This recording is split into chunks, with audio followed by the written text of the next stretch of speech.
ستړي مه شئ د پروګرام ولولي سره واشنګټن ډي سي نه زه وکیل خان یم. دا د وایس اف امریکا ډیوا د ځوانانو او پیغلو لپاره اونیزه خپرونه ده. هر اونۍ په دې خپرونه کې موږ تاسو د هغه ځوانانو او پیغلو سره ملاوهو د چا چې لاسته راوړنې وي د دې ترڅنګ دغه ځوانانو او پیغلو ته ورپېښو چیلنجونو مشکلاتو مسلو یا پرابلمز باندې هم خبرې اترې کوو. بیا دغه مسلو پرابلمز یا مشکلاتو ته د حکومتونو غیر دولتي ادارو او فعالانو لخوا چې کوم ځوابونه ویل کیږي هغه هم د دې خپرونې برخه وي. نن به په دې خپرونه کې موږ تاسو د یو تکړه او ځوان هنرمند سره ملاوهو. ایجاز افق چې پخپله یو طالب علم هم دی او یو تکړه ځوان هم دی. په وروستو کې خپل یو مطلب دا دی چې ځوانان او پیغلې ورسره ډېره زیاته مینه هم لري، د هغه غږ سره ډېره مینه لري او د هغه د شاعرۍ د انتخاب سره. په خپرونه کې به راسره میلمه کیږي، ورسره به د سکایپ په لیکه باندې په دې خپرونه کې خبرې اترې کوو. خو اول یوه دمه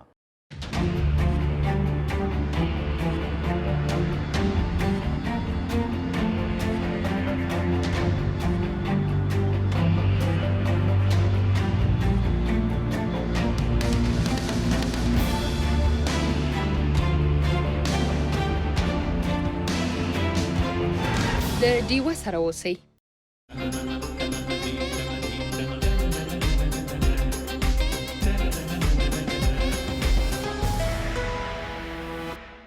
د ډیوا قدمونو کتونکو د دمې وروسته یو وارې بیا په خیر راغلی. دا وخت راسره د سکایپ په لیکه باندې ایجاز افق مېلمه شوی دی. ایجاز په خیر راغلی، ستړی مه شئ. ډېره مننه وکیل صاحب، هرکلی درته وایي تاسو ته هم خوشحاله شوم. مننه ستاسو چې ډیوې ته وخت ورکوئ، راسره خبرې اترې کوئ. او لومړی تپوس دا کول غواړم ایجاز په وروستو کې که وکتې شي په سوشل میډیا او بیا دغه شانتې د ځوانانو او پیغلو ډېره مینه درسره کوي خلک او ډېر یو نوم دې جوړ کړی دی. د کامیابۍ راز دې څه دی؟ او زه به دا تپوس وکړم دغه مینوال دې ډېر زیات جوړ کړي دي. ډېره زیاته مننه وکیل صاحب. دا خو دا پوښتنه له ما هر وخت کېږي. اصل کې ځوانان او پیغلې او کوم چې نن سبا په سوشل میډیا باندې هم ټرینډ دی د سندرې او د میوزیک اورېدلو، نو ځوانان سنجیده سوي دي. شاعري او پویټري چې کومه ده هغه خوښوي او زه ځوانانو ته هغه شاعري هغه پویټري وایم چې په هغه کې د دوی د زړونو او د دوی د ذهنونو ترجماني شوې وي. کوشش مې تل همدغه وي. نو زما په خیال چې دا یو لویه وجه ده. دغه لویه وجه د شاعري او د شاعرۍ د انتخاب څنګه کې دا په خپله کې که څوک درته وایي چې دا پلاني او دا شاعري چې دا څنګه داسې حساب سره وي؟ نه، انتخاب خپله کوم ځکه زما کار هم دغه دی. بس له لټریچر سره له ادب سره د کتاب سره اوسېدلی یم او اوس هم تل چېرته هم ښه شاعري را پیدا کوم، که په کتاب کې وي که بیا په سوشل میډیا په فیسبوک یا په هر ځای باندې وي چې چېرته هم ښه شعر وي او ما ته خوند راکوي، په هغه کې څه پیغام وي نو هغه زه رااخلم کمپوز کوم او بیا وایم سوشل میډیا. نو ایجاد راځم دې ته چې خلک درسره ډېره مینه کوي، دغه شاعري چې کومه ته غوره کوې هغې کې خلک خپل ځان او خپل حالات ویني. او غواړم چې زمزمې به هم درنه ډېرې وړو، خبرې اترې به هم درسره ډېرې کوو، خو زمزمې به هم درنه ډېرې وړو. نو څه به راته زمزمه کې دا وخت دی؟ کوشش کوم چې شعر وي چې زما خپل ریاض هم پکې وشي. مننه وي.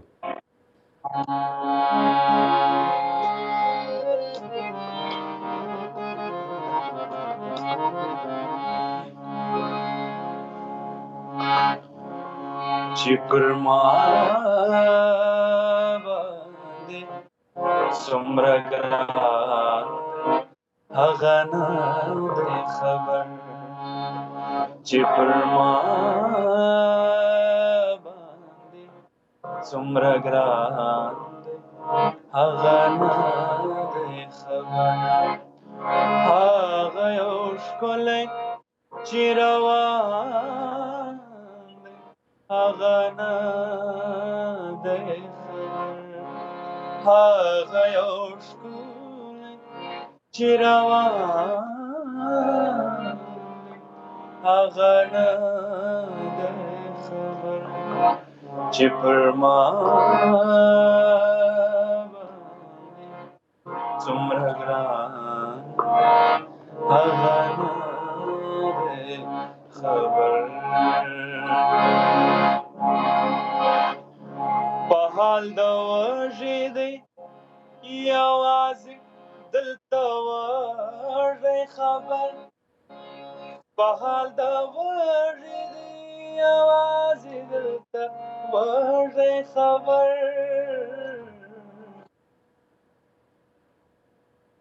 څوک چې دغه کلي خاندي هغه نه خبر څوک چې دغه کلي خاندي هغه نه خبر هغه یو ښکلی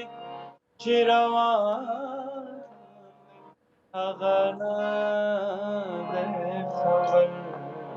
چې پر ما باندې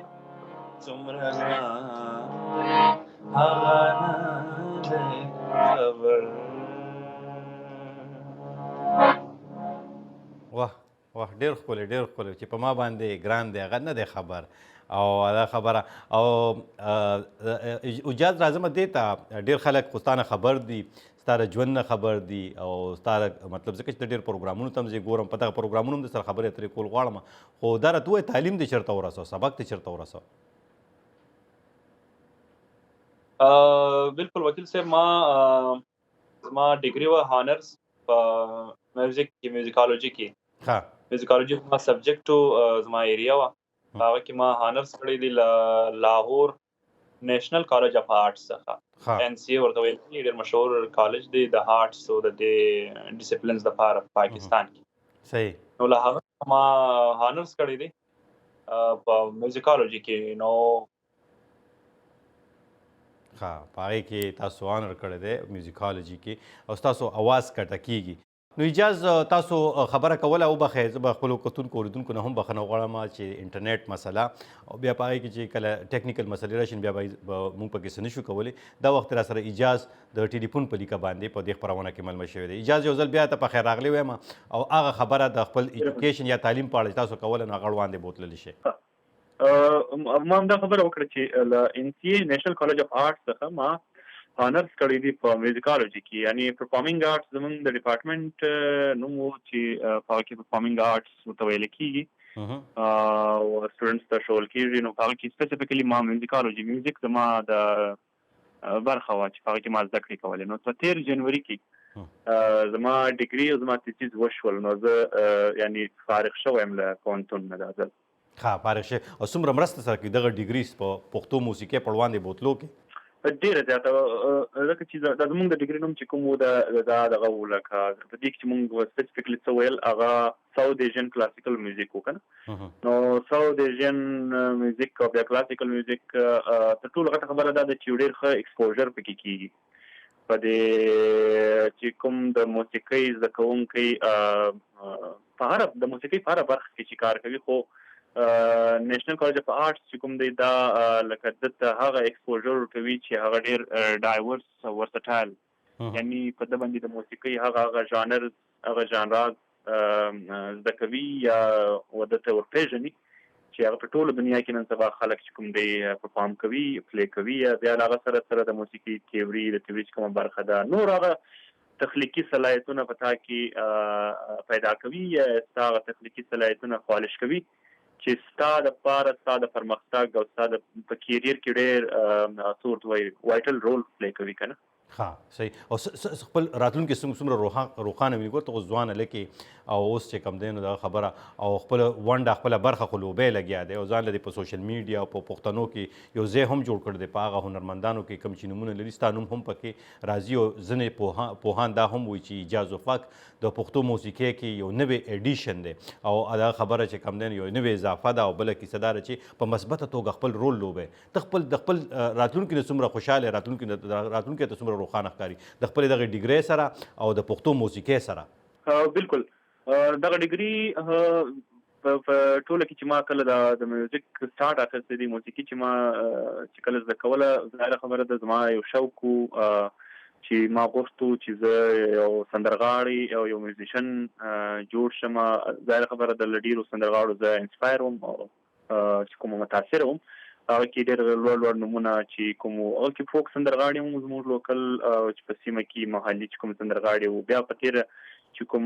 لکه د ناشنا صاحب خبره راځي یا د استاد شاولي خبره راځي یا موسیقۍ لوی نومونه نو هغه هم ظاهره خبره دغه د کیسټو دورونو موږ به اورېدل ورو ورو دغه شوق چې کوم و دغه ذوق لکه داسې زه یو د کار ته د اماده کولم چې زه د موسیقي زده کړم. خو بیا چې کله ما په موسیقي کې زده کړه پیل کړل نو زه له ټیچر او له شعر او شاعرۍ سره له ادیبانو سره زما ناسته او خاصه چې کوم وه هغه پیل شوه. بیا ظاهره خبره د انسان له وخت په تېرېدو سره د وطن حالات او دا چې کوم څه روان وي په هغه په اړه باندې چې فکر کوي ویني نو بیا انسان یو قسم یو داسې څه ورته وایي پولیټیسایز شي که نه د حالاتو په اړه باندې. بالکل. نو ما غوښتو چې زما فن زما موسیقي زه د دې خاورې د دې خلکو د دې ځوانانو د دې وطن د پاره وکم چې په هغه کې زه یو خپل رول ولوبوم یو کنټریبیوشن وکم چې هغه بیا که د شعر و شاعرۍ د غزل په اړه وي که بیا هغه چې کوم دی لکه یو داسې پیغام وي چې په هغه کې امن ورورولي څه ورته وایي دی هیومن رایټس وي بیا د ښځو د حقوق خبره وي په دې کې لکه ټول هغه نیمګړتیاوې چې موږ په ټولنه کې لرو یا موږ یې وینو د هغو په اړه باندې زه یو میسج او پیغام کنوې کړم د موسیقۍ په ذریعه باندې ځکه زما سره دغه یو میډیم و دغه یو ټول و چې ما لرلو او تر اوسه پورې زه هغه کار کوم. نو بیا چې کومه د راتلونکي او د مستقبل خبره ده مستقبل خو زما ماشاءالله هغه په دې وجه باندې چې پښتانه ځوانان پیغلي او مشران او دا ټول خلک چې په سوشل میډیا دي که بیا په د دنیا په هر کونج کې دي هغه له ما سره مینه کوي زما له دې فن سره مینه کوي نو زما په خیال چې د دوی دغه مینه تر څو پورې وي له ما سره زما مستقبل چې کوم دی هغه روښانه دی زه په خپل کار او په خپل مقصد کې بریالی یم. صحیح. ته په خپل مقصد او په خپل کار کې بریالی او ته وایې چې د امن ورورولۍ د خوشحالۍ د سولې د حقونو د ښځو د حقونو د تعلیم پیغام د موسیقۍ د لارې خپور کړي او دنیا ته خبرې اترې نورې هم کوو څنګه مې چې په پروګرام کې وړاندې هم ویلو زمزمې به هم دنه پکې ورو نو غواړم چې هم په دغه موضوعاتو چې کوم باندې ته مطلب دا دی چې کوم ته په سوشل میډیا باندې وې او دغه شانتې په محفلونو کې وې او دغه شانتې خلکو ته پکې پیغامونه ورکړې څه به راته زمزمه کې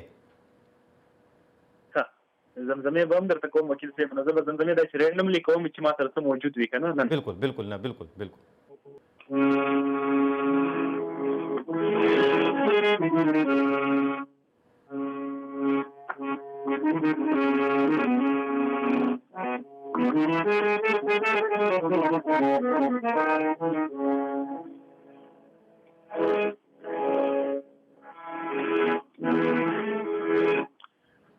ممن دا چې په دیدن د یار توبه ماتېږي ممن دا چې په دیدن د یار توبه ماتېږي کله اوبو ته په کتو د چارو ژړه ماتېږي کله اوبو ته په کتو د چارو ژړه ماتېږي ممن دا چې په دیدن د یار توبه ماتېږي کله اوبو ته په کتو د چارو ژړه ماتېږي اوس هم وخت شته چې خپل سره وژغورم خو نه یې ژغورم اوس هم وخت شته چې خپل سره وژغورم خو نه یې ژغورم اوس هم وخت شته چې خپل سره وژغورم خو نه یې ژغورم اوس هم وخت شته چې خپل سره وژغورم خو نه یې ژغورم ځکه چې بیا مې له یو چا سره واده ماتېږي ځکه چې بیا مې له یو چا سره واده ماتېږي ځکه چې بیا مې له یو چا سره واده ماتېږي ځکه چې بیا مې له یو چا سره واده ماتېږي ممن دا چې په دیدن د یار توبه ماتېږي کله اوبو ته په کتو د چارو ژړه ماتېږي. ډېر ښه اجاز ډېره مننه دغه زمزمې نه او دا راته ووایه شاعرۍ انتخاب خو په خپله کې خو کوم شاعران درته زیات خوند درکړي چې د هغې شاعري زمزمه کې د هغې شاعري ووایې او د هغه شاعرۍ نه سندرې جوړې کړي شاعري خو ماشاءالله د پښتو ادب په اړه باندې زه اکثره دا یو خبره کوم چې پښتو ادب شعر او شاعري ډېر غني سمندر دی چې په هغه کې داسې شاعري موجوده ده چې بیا موږ د نورو قامونو له لټریچر سره کمپیر کو او تقابلي جایزه یې واخلو نو پښتو شعر او شاعري یو ډېر لوړ مقام لري که بیا کاش چې دنیا پرې پوه شي او په دې ژبه باندې یو دا ولولي لکه نورې ژبې چې مشهور دي که هندي انګریزي پرشن او نور که نه پښتو چونکې لکه هغه ځای ته نه ده رسېدلې هغه دومره په دنیا نه ده پېژندول شوې نو شاعران پکې ماشاءالله زه چې کله ما پښتو ادب سټډي کول یا مطالعه کول شروع کړل په هغه کې ما یو شی ولیدی چې لکه د درویش صاحب شاعري د درویش دراني چې کومه شاعري وه د ده چې کوم کتابونه ما چې اول ځل هغه ولوستل زه ډېر زیات حیران شوم چې او لکه شعر واقعي موږ د اردو شعر او شاعري م لوسته هغه کې موږ غالب او نور داسې شاعران م لوستل خو پښتو څومره خوږه ژبه ده او څومره کمال شاعري په دې کې شوی ده بیا د شاعري په معیار پوره چې کوم معیار دی د عروضو یا د شعر او شاعري چې کوم هغه ساینس دی که نه بیا په هغه پوره بیا تر سره امان بابا له خوشحال کاظم خان شهدات چې کوم کلاسیک شاعران دي زموږ بیا په تېره کې چې نوي ځوانان اوس کومه شاعري کوي چې کله له ریاض تصنیم څخه بیا تر ممتاز اورکزي پورې بیا چې کوم اوس ځوانان شاعران راغلي دي او هغوی چې په شاعري کې کوم موضوعات کوم ټکي د نورو ژبو ټکي چې کوم هغه یو فیوژن دی د نورې دنیا د شاعري او زموږ د شاعري دغه بیا نور شایست پکې پیدا کړي نو هر هغه شعر چې شعرونه خو ماشاءالله ما د ټول نن سبا ځوانان ښه شعر لیکي او زه بیا هم کوشش کوم یو شی زه ګورم چې هغه دا وي چې اسانه وي یو چې اسانه وي او هغه د کاظم خان شهدا خبره ده دی وی مضمون د شعر لکه پیکر وي رنگین الفاظ رخت و زیور وي او ورته ضرور دي دا دواړه څیزه مضمون که هر څو دلربا تر وي چې په هغه کې آیډیا بیان شوی وي لیکن هغه آیډیا په ډېر ساده او په ډېر ښایسته ټکو کې چې خلک پرې وپوهېږي بس دغه یو زما کوشش وي نو بیا که در چا شاعري وي بیا زه رااخلم بیا زه دې ته نه ګورم چې دا د چا ده دا د چا نه ده صحیح دا چې هر چا وي چې بیا چا د هغه راواخلي خو دا تپوس کول غواړم تاسو خو د ځینې هنرمندانو وړاندې د خو شاعرۍ په اړه خبرې شوې نومونه م واغېستل ناشناس استاد لوی نومونه م واغېستل شاه ولي استاد چې هغه تاسو اورېدل تاسو کتل تاسو به چې کم دی نو دغه شانتې انسپایر کېدلی بیا هغه د کیسټ دور اوس په دې موجوده وخت کې چې کم دی نو د چا نه زیات انسپایرډ یې څوک اورې د خپلې زده کړې لپاره دا ډېره ښه پوښتنه د وکیل صاحب هغه په دا وجه چې زه د میوزیکالوجي سټوډنټ یم لایک موږ ته میوزیکالوجیسټ ویل کېږي بالکل نو موږ اوس موسیقي مخکې چې ما موسیقي څنګه اورېدله ظاهره خبره د خوند مې ترې نه اخیستو انجوای کوله مې هغه ډېر ټکنیکل اړخ چې کوم د موسیقي په هغه نه پوهېدم درکه نه راکولو بیا چې کله زه راغلم د فیلډ ته ما دا پروفیشنلی پراپرلی ما سټډي کو نو اوس موسیقي چې کومه ده زه اورم خو په داسې فکر یې اورم چې په هغه کې زه لکه وګورم چې په دې کې اوس څه شي سوي دي آیا دا شی دا کمپوزیشن څنګه دی دا څنګه ویل شوی دی هغه د ووکل کلچر چې کوم دی په هغه کې هغه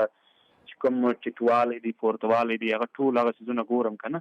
نو میکس لکه ډېر داسې میوزیک اورم چې په هغه کې لکه نن سبا زما د پلی لیست چې کوم دی هغه ډېر ګډ وډ دی لکه په هغه کې انګریزي هم شته پرشن هم شته پښتو هم شته انسټرومنټل میوزیک هم اورم ډېر زیات نن سبا انسټرومنټل ډېر زیات اورم چې صرف انسټرومنټ وي په هغه کې ووکلز نه وي بیا خاص کر که د پښتو خبره وکړو پښتو کې ماشاءالله نن سبا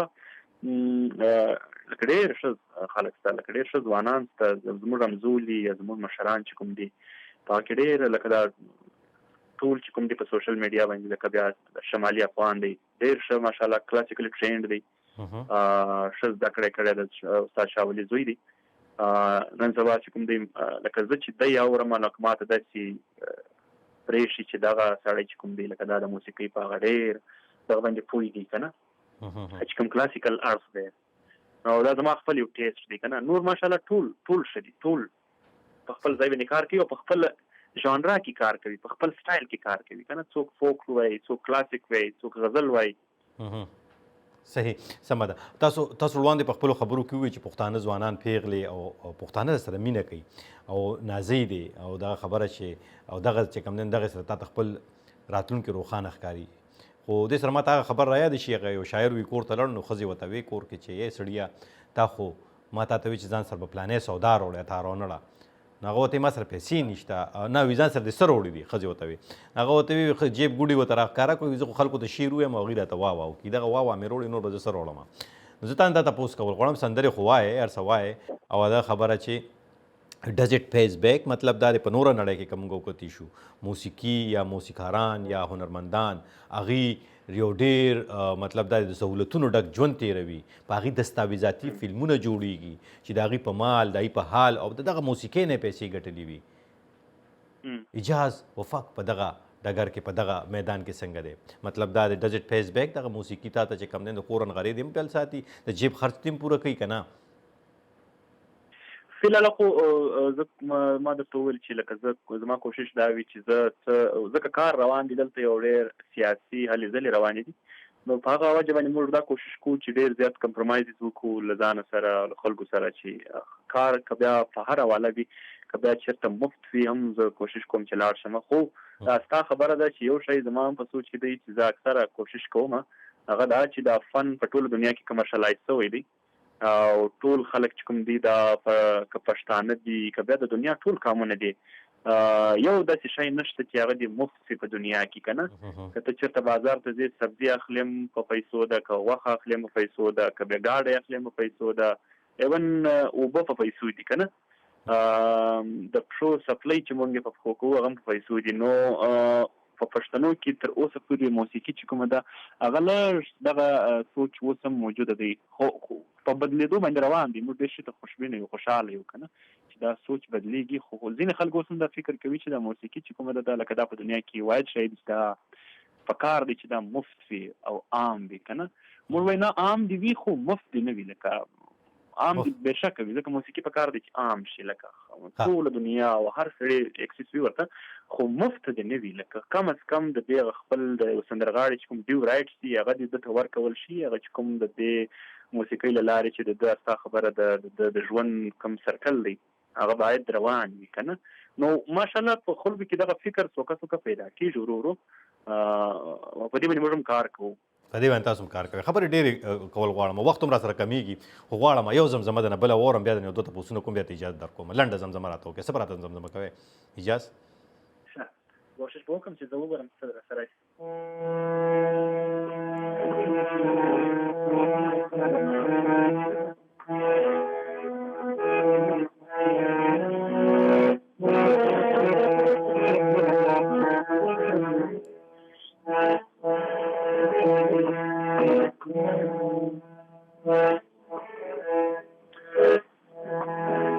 وطن پادیرو کی وی درویشا، د وطن پادیرو کی وی درویشا، ارشپا نری جڑاو تیرا بولا، یو مر گیا شمان میرا تک خاندی، سر پریش د توش پہ ماں او تیرا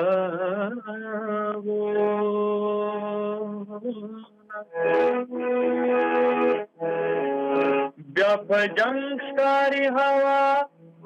او تیرا بیا په جنگ شکاری ہوا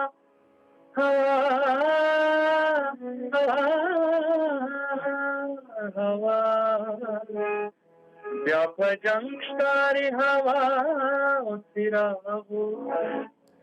خدایا وساتے رڼا تیرا گونا، خدایا وساتے رڼا رڼا تیرا اونا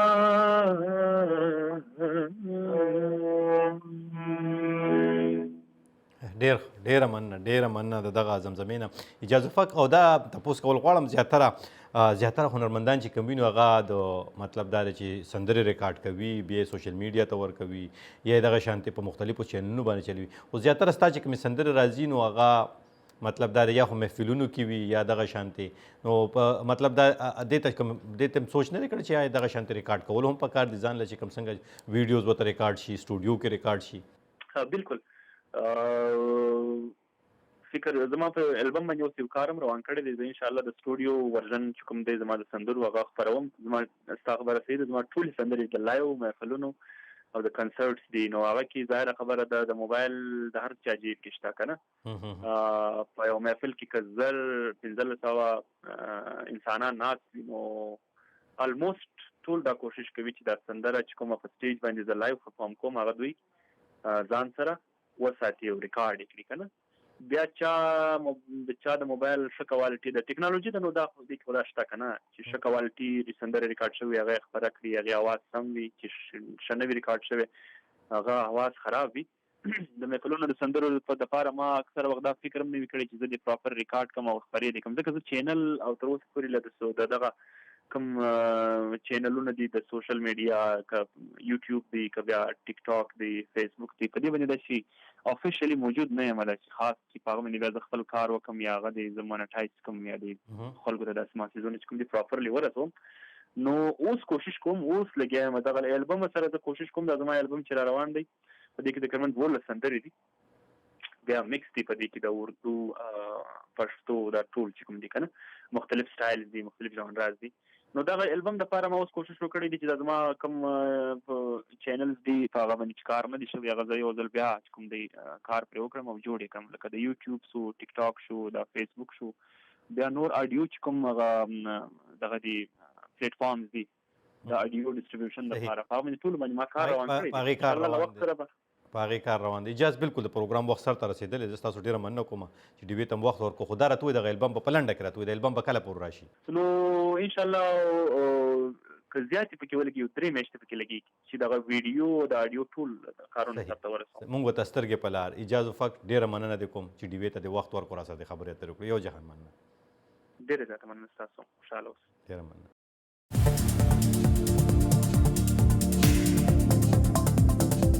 VOA ډیوا په سټلایټ ټي وي هر ورځ 24 ساعته په ډیش انټینا تاسو په یوټل سټلایټ په ټلویزیون تولا او به طرفه خبرونه باسونه او څېړنې کتلې او اوریدل شي د یوټل سټلایټ فریکوئنسي یا سپې اویا بي چینل یو سل درې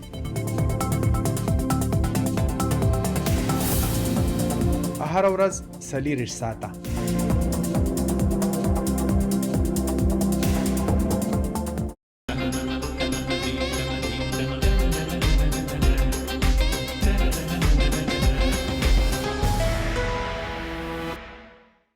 د ډیوا قدمونو کتونکو همدا وه د دیونې ولولې خپرونه تاسو د اجاز فق خبرې اترې ور د ډېرې خبرې پاتې شوې راتلونکي خپرونو کې به ورسره بیا کوو که الله کړې خیر وي او ژوند د ژوندو نو